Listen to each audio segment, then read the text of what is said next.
سورہ واقعہ 27ویں پارے میں ایک بہت اہم ترین صورت ہے.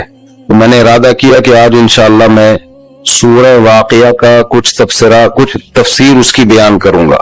اذا وقعت الواقعات ليس لوقعتها كاذبة خافضة رافعة اذا رجت الارض رجا وبست الجبال بسا. تو سورہ واقعہ میں اللہ تعالی نے قیامت کی ہولناکیوں کا تذکرہ کیا. فرمایا وَكُنْتُمْ أَزْوَاجًا ثَلَاثًا. دیکھو باہر کی دنیا ایک الگ ہی ہے, قرآن کی دنیا بالکل الگ ہے. قرآن وہ باتیں کر رہا ہے جو پبلک بالکل بھی نہیں کر رہی, اور پبلک وہ باتیں کر رہی ہے جن کی قرآن کوئی ویلیو ان کو دیتا ہی نہیں. تو دونوں کی سنا کریں, ٹھیک ہے نا, دونوں کی سنا کریں, پھر تجزیہ کیا کریں کہ پبلک جو کہہ رہی ہے وہ ٹھیک ہے یا قرآن جو کہہ رہا ہے وہ ٹھیک.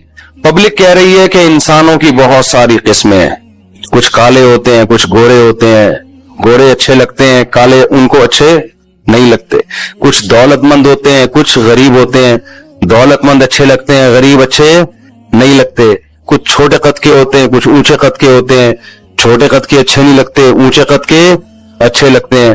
کچھ کمزور ہوتے ہیں, کچھ طاقتور ہوتے ہیں, کمزور اچھے نہیں لگتے, طاقتور اچھے لگتے. یہ قسمیں ہیں انسانوں کی.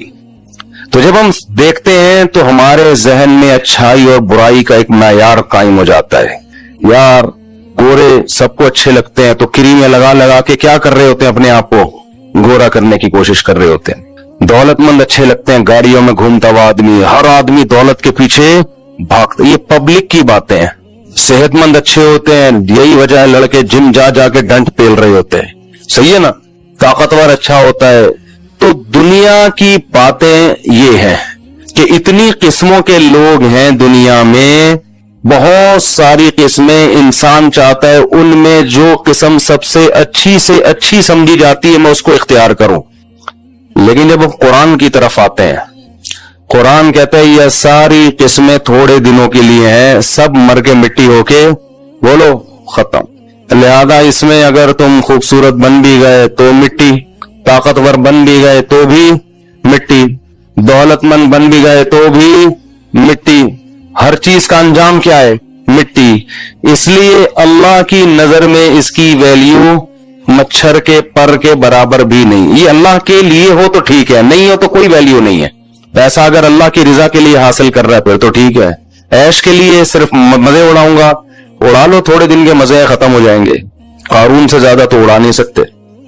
میں بیان میں کہہ رہا تھا نا کہ جو جس چیز میں ترقی چاہتا ہے نا, اس میں اس کو دیکھ لے جو اس سے پہلے ترقی کی انتہا کو پہنچ گیا تھا, اس کا انجام کیا ہوا. جیسے میں نے مائیکل جیکسن کی مثال دی تھی, جو چاہتا ہے گلوکار بن کے نام کماؤں, تو مائیکل جیکسن سے آگے نہیں نکل سکتا. مائیکل جیکسن رات کو سوئے, پولیس بھی نہیں اٹھا سکی ان کو, ایک دم گرچ ختم. اللہ نے کہا بس چلو بھائی نکلو یہاں سے, بہت مزے اڑا لیے. اب کوئی سلوٹ نہیں کرے گا, اب کوئی جرسیاں اتار کے آپ کے لیے نہیں پھینکے گا. آپ کی لاش پڑی ہوئی ہے, سائنسدانوں کے ڈاکٹروں کے حوالے ہے. وہ اگر آپ کی کوئی گردہ ولٹا نکال کے کسی کے فٹ کرنا چاہیں ان کی مرضی, وہ آپ کو قبر میں دفنائیں ان کی مرضی, آگ میں جلائیں ان کی مرضی, آپ کے اسپیئر پارٹ فریز کر لیں ریسرچ کے لیے ان کی. اب آپ کی وہ ویلیو, وہ کیا کچھ بھی ویلیو نہیں ہے. بہت مزے اڑا لیے, چلو نکلو یہاں سے. اگر آپ دولت مند بننا چاہتے ہیں تو کتنا قارون سے آگے نہیں نکل سکتے. قارون کی جو خزانے کی چابیاں جانور لے کے چلتے تھے, چابیاں اتنی زیادہ تھیں, ہمارے تو خزانے جانور نہیں لے سکتے. 2-4 چیک جیب میں پڑے ہوئے ہوں گے, ایک تھیلا پڑا ہوا ہوگا اس میں سکہ رائج الوقت ہوگا, بہت زیادہ یہی ہوگا نا, ٹھیک ہے. اتنا تو نہیں ہے کہ چاندی کے ڈھیر گودام میں پڑے ہوئے ہیں اور ان کی چابیاں ہی جانور لے کے چل رہے ہیں, لوگ لے کے جا رہے ہیں. بھائی بہت ہے خزانے. تجوریوں کی چابیاں, اتنی تجوریاں کتنی ہوں گی. تو قارون کو کراس نہیں کر سکتے. کیا ہوا, دھس کے مر گیا, ختم. ایسا ہوتا تو اب تو ویسے ہی مر چکا ہوتا, پڑا ہوا تو قبر میں ہی ہوتا. تو آپ اگر حکومت چاہتے ہیں کہ یار نہیں یار کوئی عہدہ ہونا چاہیے, کچھ عہدہ ہو, کچھ محلے کا کوئی ناظم بن جاؤں, اسمبلی کا ممبر نہیں بن سکتا تو محلے کا کوئی ناظم بن جاؤں, یا میں 21ویں گریڈ کا آفیسر بن جاؤں, کچھ تو بنوں, کب تک 11ویں اسکیل پہ جاب کروں گا. تو بھائی آپ فرعون سے آگے بولو نہیں. ہزاروں کو قتل کر دیا, کوئی آواز اٹھانے والا نہیں. اتنا روب, اتنا دبدبا. وہ بھی مر گئے انا للہ ہو کے ختم. بڑی باتیں کی اس نے, انا ربکم الاعلی, میں یوں ہوں میں یوں ہوں. پانی میں ایک غوطہ لگایا ہے, سب فن خانیاں ختم. نہ بھی لگاتا غوطہ اب تک ویسے ہی مر چکا ہوتا. تو اس لیے یہ تو کھلونے ہیں, یہ حکومت, یہ دولت, یہ پلاٹ, یہ بحریہ ٹاؤن, یہ گاڑی, یہ سب چیزیں کیا ہیں؟ کھلونے ہیں کھیلنے کے لیے, آزمائش کے لیے اللہ نے دیے ہوئے. تو یہ اللہ کی باتیں ہیں, یہ پبلک کی باتیں. یہ گھر میں بیوی آپ سے اس قسم کی باتیں نہیں کرے گی, بیوی سے شوہر اس قسم کی باتیں نہیں کرے گا, ابا بچوں سے ایسی باتیں. ابا کہے گا بیٹا کیا کر رہا ہے آج کل, تو کما کتنا رہا ہے جب تیری پینٹ میں ہاتھ ڈالو کچھ بھی نہیں نکلتا. یہ تو خیر ابا نہیں ہے, تو بیوی یہ باتیں کرتی ہے, کیونکہ پینٹ میں ہاتھ کون ڈالتا ہے؟ جب لٹکی بھی ہوتی ہے نا تو سب سے پہلے بیگم پینٹ میں ہاتھ ڈال کے بٹوا چیک کرتی ہے, کچھ نہ کچھ پیسے بہت سے بتا کے کرتی ہیں, بہت سے چھپا کے بھی کرتی ہیں. تو یہ سب پبلک کی باتیں ہیں. حتیٰ کہ بسا اوقات مسجد کے امام صاحب بھی تنخواہ پوچھ رہے ہوتے ہیں کہ بھئی تنخواہ کے حساب سے اس سے چندے کا مطالبہ کیا جائے, ٹھیک ہے نا. لیکن اللہ کی یہ باتیں بالکل بھی نہیں ہے. اللہ کیا باتیں کرتا ہے؟ اللہ کہتے ہیں کہ یہ جتنی کائنات ہے نا, ہر چیز کی ایک ایج ہے. یہ ہمیشہ کے لیے میں نے کچھ بھی نہیں بنایا, ہر چیز کو فنا ہے. ہم دیکھ رہے ہیں واقعی ہے بھی ایسا. مچھر کی زندگی ایک دن کی ہوتی ہے, وہ ایک دن میں پیدا ہو کے بچے دے کے انڈے دے کے زندگی گزار کے مر کے ختم. کھٹملوں کی بھی پتہ نہیں 2-4 دن کی ہوتی ہوگی, لیکن وہ 2-4 دن میں اتنے کھٹمل پیدا کر کے جاتا ہے کہ اتنے کھٹمل کے لگتا ہے کہ وہ جو پیدا ہوا تھا نا تو سارا دن اس کے علاوہ کوئی کام اس نے کیا نہیں ہے. ہزاروں انڈے بچے پیدا کر کے جاتا ہے کم وقت, لیکن وہ بھی 2-4 دن کی زندگی. کسی کی زندگی 500 بعض جانور. میں خود تنزانیہ کے ایک جزیرے میں 300 سال پرانے کچھوے دیکھے ہیں. یونائٹڈ نیشن کی طرف سے ان کو پھر لکھا ہوا ہے کہ ان کی عمر اتنی ہے, بالکل ایک آتھینٹک. اور جو کچھوا آج پیدا ہو رہا ہے اس پہ بھی وہ لگا دیتے ہیں اس کی ڈیٹ آف برتھ. 300 سال پرانے کچھوے زندہ رہتے ہوئے ان کو شرم بھی نہیں آ رہی کہ یار بس کرو, کتنی جنگیں دیکھ لی انہوں نے, کتنا زمانہ دیکھ لیا. تو اسی وجہ سے اللہ نے اس کو جب سست بنایا نا تو ہر کام اس کا سستی سے, مر بھی سستی سے رہا ہے, مرنے میں بھی جائیں گے. تو انسانوں کی ایک عمر ہے, تو اللہ نے بتایا اسی طرح اس کائنات کی بھی ایک ایج ہے, یہ بھی ختم ہو کے فنا ہو جائے گی. تو پھر ہوگا کیا؟ اللہ کہتے ہیں یہ کائنات بھی فنا ہوگی, یہ پہاڑ اپنی جگہ سے ہلا دیے جائیں گے, ایک سور پھونکا جائے گا, فصائق من فی السماوات ومن فی الارض, سب برباد نظام عالم. زنا کرنے والے لڑکے لڑکی سے رشتہ رکھنا چاہیے یا نہیں, کسی کے بارے میں سب کو پتا ہو کہ یہ دونوں زنا کرتے ہیں تو ان سے تعلق ختم کر دینا چاہیے. صرف کوئی دعوت دینے کی نیت سے ان سے تعلق رکھنا چاہے, دین پہ لانے کی نیت سے, ان کو محبت سے سمجھانے کے لیے, تو ایک الگ بات ہے. نارملی ایسے لوگوں کا بائیکاٹ کرنا چاہیے جن کے بارے میں سب کو پتا ہو کہ یہ بدکار ہیں.